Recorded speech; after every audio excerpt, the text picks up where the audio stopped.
What would you do if it was the first of the month and you didn't know how to pay your rent?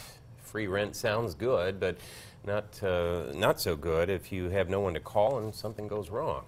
It's the plight of dozens of renters in the Logansport area who haven't heard from their landlord, Jeff Murray, for months. News 18's Kelly Roberts reports on how Murray has left renters and city officials guessing. Where is Jeff Murray? I don't have any idea. I think he just took off. City officials say Jeff Murray rents nearly 35 properties in Logansport. But for the last few months, he hasn't been collecting rent or communicating with renters.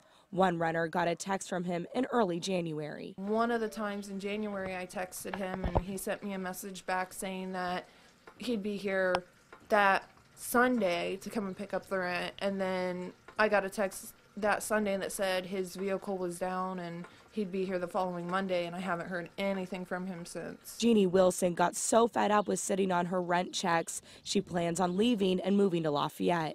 Jeff Haskins also rented from Murray. In January, the original owners of his house said Murray wasn't paying the mortgage.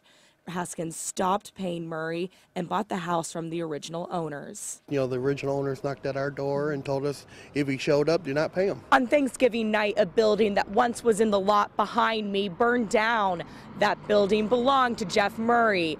It was after this fire, renters say their communication with Murray completely stopped. And when Murray doesn't answer his renters' calls, they call Logansport Code Enforcement Officer George Franklin. We've had situations where the gas has been shut off at some of his properties for non-payment.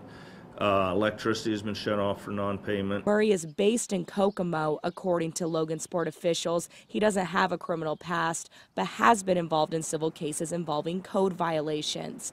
But Franklin says he doesn't see any reason for Murray to cut communication. Just up and vanished. So I think he just kind of abandoned ship. Reporting in Logansport, Kelly Roberts, News 18. News 18 tried calling a cell phone number for Jeff Murray that was given to us by a tenant, but it was not receiving calls. Logansport officials say that 5 of Murray's properties have been condemned. No word yet on what will happen to the ones that he owns.